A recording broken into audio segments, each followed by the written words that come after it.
부동산 경기가 침체되면서 민자공원 개발에 나선 업체들이 잇따라 사업을 포기하고 있습니다. 일몰제 시행을 앞두고 지자체들의 고민이 깊어지고 있습니다. 한 장례식장에서 일하던 접객 도우미가 부당 해고를 당했다고 주장하고 있는데 정작 해고한 사람을 찾을 수가 없습니다. 장례식장도 인력업체도 책임을 미루고만 있습니다. 횡성에 이어 홍천에서도 송전탑 추가 건설에 반대하는 여론이 확산하고 있습니다. 주민들은 대규모 집회를 열고 군수가 나서 문제를 해결하라고 촉구했습니다. 2018 평창기념재단과 강원대학교가 평창 동계올림픽 유산을 보존하고 가치를 확산하는 데 힘을 모으기로 했습니다.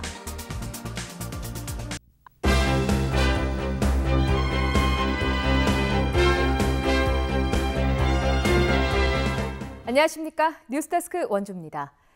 원주시가 추진하는 민자공원 개발에 참여하기로 한 기업들이 잇따라 발을 빼고 있습니다. 당장 내년에 일몰제를 앞두고 있어서 결국 자체 추진밖에 없는 상황인데요. 큰 부담이 아닐 수 없습니다. 보도에 조성식 기자입니다. 원주시가 민자로 추진하려는 당구공원 예정지입니다. 일대 25만 제곱미터 부지를 민간 사업자가 매입해 일부는 공원을 조성하고 일부는 주거지역으로 개발하는 방식입니다. 하지만 지난해 우선협상 대상자가 사업 참여를 포기한 데 이어 최근 새롭게 뛰어든 사업자마저 두 손을 들었습니다. 20만 제곱미터 규모의 단계공원도 상황은 마찬가지. 사업 참여를 고려하던 대기업이 협약을 차일피일 미루더니 지난달 초 포기 의사를 밝혔고 현재 국토교통부와 연계 추진하는 방안이 검토되는 것으로 알려졌습니다. 아파트 과잉 공급에 따른 미분양 사태가 빚어지면서 사업성 확보가 어려워졌기 때문입니다. 일시적으로 지금 공동주택 공급률이 많잖아요. 아무래도 민간 사업자인 경우에는 그런 부분도 무시할 수가 없고요. 이자 비용이나 토지비도 좀 계속 증가되는 상황이어서 사업요건 악화로 봐야 될 것 같아요. 잇따라 민자 유치에 차질을 빚으면서 이제 공원을 조성하려면 수백억 원에 달하는 사업비를 모두 지자체가 부담해야 하는 실정입니다. 그나마 LH가 나선 중앙공원 2구역만이 진척을 보이는데 환경영향평가 협의 등이 남아있어 내년 6월 안에 인가를 받기까지 일정이 빠듯합니다. 내년 7월 1일 도시공원 일몰제 대상인 원주 지역 장기 미집행 도시공원은 모두 25곳. 부동산 경기 침체로 민자 유치에 제동이 걸리면서 그냥 떠안고 갈지 아니면 보존 녹지로 지정해 난개발만 막을 것인지 원주시의 고민이 커지고 있습니다. MBC 뉴스 조성식입니다. 장례식장 빈소에서 음식을 나르는 접객 도우미들의 고용주는 상주라고 합니다. 부당 해고를 당했다는 접객 도우미들의 주장에 장례식장과 인력사무소가 책임을 피하기 위해서 내놓은 답변입니다. 이병선 기자가 보도합니다. 1년 반 동안 장례식장에서 조문객에게 음식을 나르는 고정도우미로 일했던 A씨. 장례식장에서 난 화재에 책임이 있다며 해고당했습니다. 제가 마지막에 발명했다는 이유로 저는 해고를 당한 거죠. 나머지 두 집은 이거를 정지를 당하고. B씨는 장례식장 팀장과 관련된 소문을 다른 사람과 이야기했다는 것만으로 해고 명단에 올랐다고 주장합니다. 일에 대해서 잘못된 게 있다면 얼마든지 야단을 맞던 정지를 주건 자르건 그런 건 제가 바라드릴 수 있죠. 그런데 이들을 노동자로 사용했던 어느 곳에서도 자신들이 해고했다는 사람은 없습니다. 우선 장례식장은 인력사무소에서 인력을 공급받았을 뿐 직접 고용한 건 아니라는 입장입니다. 저희한테 의뢰를 하는 거예요. 저희는 그 정도는 볼 수 없으니까 저희들은 인력회사하고 협약을 맺어가지고 그 인력회사에 요청을 하는 거죠. 또 해당 인력사무소는 A씨가 지난달 제기한 부당해고 구제 청구에 대한 답변서에서 A씨는 상주와 노무공급 계약을 체결한 것이며 자신들은 소개해준 대가로 소개요금을 A씨로부터 받았을 뿐 고용의 당사자가 아니라고 밝혔습니다. 상주가 고용주라는 건데 상주는 장례식장을 사용하려면 배정된 접객 도우미를 무조건 쓸 수밖에 없어 고용주라고 보긴 어렵습니다. 발인 나가실 때 반품이라든지 안 쓰신 거에 대해서 다 카운터를 다 해주세요. 이런 걸 가족분들이 발인 날 아침에 하실 수는 없으시거든요. 꼭 사용해야 된다는 말씀이시죠? 네, 맞습니다. 징계도 있었고 해고 통보도 했는데 누가 했는지를 놓고 장례식장에서 인력사무소로 급기야 상주에게까지 책임을 넘기고 있는 겁니다. 근태 관리나 부수적인 업무 지시를 받는 등 구체적이고 직접적인 지휘 감독을 받았는지 여부가 이번 사건의 쟁점이 될 것으로 판단됩니다.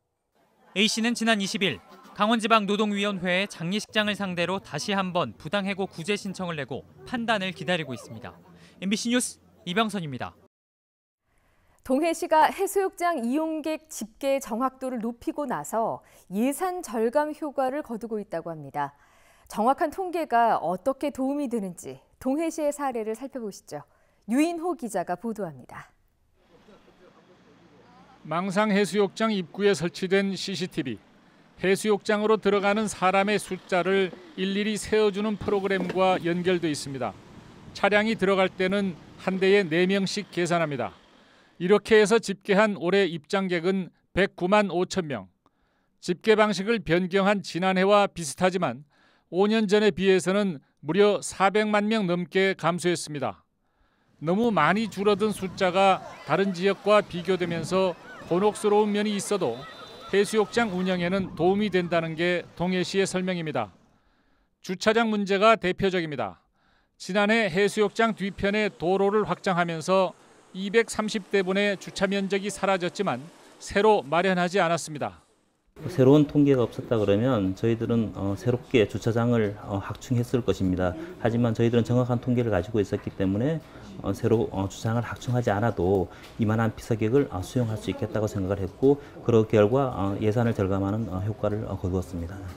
수많은 인파가 몰려 신경 쓸 일이 많은 해수욕장을 효율적으로 관리하는 데도 도움이 되고 있습니다. 해변에서 대규모 공연이 열릴 때 교통관리원을 시간대별로 적절하게 투입할 수 있었습니다. 쓰레기 배출량을 과학적으로 예측하고 과도한 기반시설 투자를 줄일 수 있게 된 것도 새로 나타난 현상입니다. 동해시는 통계의 정확도를 더욱 높이기 위해서는 휴대전화 위치정보 활용 방식 등을 도입해야 한다며 동해안 시군들이 함께 보조를 맞출 수 있도록 강원도가 나서주기를 바라고 있습니다. MBC 뉴스 유인호입니다. 횡성에 이어 홍천에서도 송전탑 추가 건설에 대한 반발이 확산되고 있습니다. 성난 주민들은 홍천 군수가 이 문제를 해결하라며 압박하고 나섰습니다. 김형면 기자가 보도합니다. 홍천 군청 앞 광장에 성난 주민들이 모였습니다. 정부와 한전이 동해안에서 경기도 가평까지 고압선 철탑 건설을 추진 중인 가운데 홍천군 서성면과 동면, 남면 지역이 대상 지역에 포함됐기 때문입니다. 바쁜 농사일도 미뤄두고 골기대회에 참가한 1,500여 명의 주민들은 한 목소리로 철탑 반대를 외쳤습니다. 백지화하라! 주민들의 생명과 재산은 그 어떤 이유로도 흥정의 대상이 될 수 없다며 끝까지 투쟁하겠다고 밝혔습니다. 얼마나 절박한 마음으로 송전탑 반대 운동에 나서고 있는지 세상 사람들에게 보여주고 오만 방지한 한전을 경고하기 위해 이렇게 한 마음으로 나섰습니다. 골기대회는 허피롱 홍천 군수가 입장 발표를 하고 난 뒤에 갑자기 변하기 시작했습니다. 주민들은 송전 철탑을 막아내는데 군수가 앞장서겠다는 약속을 문서로 하라며 압박했습니다. 서명해! 서명해! 허 군수는 주민 대표와의 면담 끝에 군수로서 최선을 다하겠다는 공개 약속을 했습니다. 앞으로도 한전에서 지금과 같이 홍천 군민의 뜻에 반하는 절차를 계속한다면 모든 절차를 거부할 것입니다. 홍천군 남면에는 이미 20여 년 전에 송전탑이 설치돼 주민들이 큰 불편을 겪고 있는 가운데 동면과 서성면까지 추가 설치 계획이 알려지면서 주민들이 더욱 반발하고 있습니다.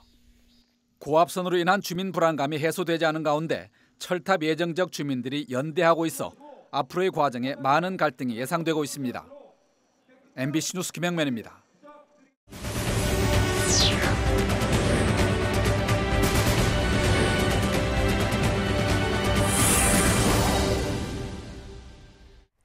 민주노총 강원본부와 4개 진보정당 강원도당이 공동으로 정치개혁과 사법개혁을 촉구했습니다.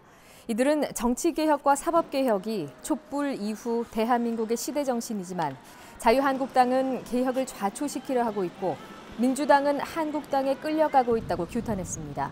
특히 현행 소선거구 승자 독식 선거제도 개혁을 통해 기득권 정치를 끝내야 한다며 비례성과 대표성을 강화한 선거제 개혁이 이달 안에 반드시 의결돼야 한다고 강조했습니다. 2018 평창기념재단과 강원대학교가 평창 동계올림픽의 유산 가치를 보존하고 확산시키는 데 힘을 모으기로 했습니다. 재단과 강원대는 올림픽 유산 사업과 평화로 대표되는 이른바 평창 가치 확산에 필요한 각종 사업을 공동으로 개발하고 인적, 물적 인프라를 공유하고 활용하는 협약을 체결하는 등 본격적인 활동에 돌입했습니다. 업무 협약에 따른 보다 실질적인 결과를 이끌어내기 위해 실무 책임자급으로 구성된 상설 업무 협의체도 구성해 운영할 계획입니다. 원주경찰서는 사흘 전 동료 2명을 살해한 혐의로 우즈베키스탄 국적의 외국인 근로자 40살 A씨를 구속했습니다. A씨는 지난 23일 저녁 7시쯤 원주시 태장동의 한 아파트에서 함께 살던 외국인 근로자 2명을 둔기로 때려 숨지게 한 혐의를 받고 있습니다. A씨는 살해 혐의는 인정하면서도 범행 당시의 상황은 정확히 기억나지 않는다며 사실상 우발적인 범행이었다고 주장하는 것으로 전해졌습니다. 강원지방경찰청은 초등학교 여학생을 성폭행한 혐의로 도내 모 지역 청소년 11명을 붙잡아 이 가운데 4명을 구속했습니다. 경찰은 3개월 전 중고등학교 남학생 등 11명이 초등학생인 13살 A양에게 접근해 성폭행한 사실을 인지하고 수사해왔습니다. A양은 현재 지역에서 격리돼 보호시설에 머무는 것으로 알려졌습니다. 강원도가 추석을 앞두고 제수용품과 선물용품의 원산지 표시 위반 행위에 대한 단속을 벌입니다. 뉴스데스크 원주를 마칩니다. 고맙습니다.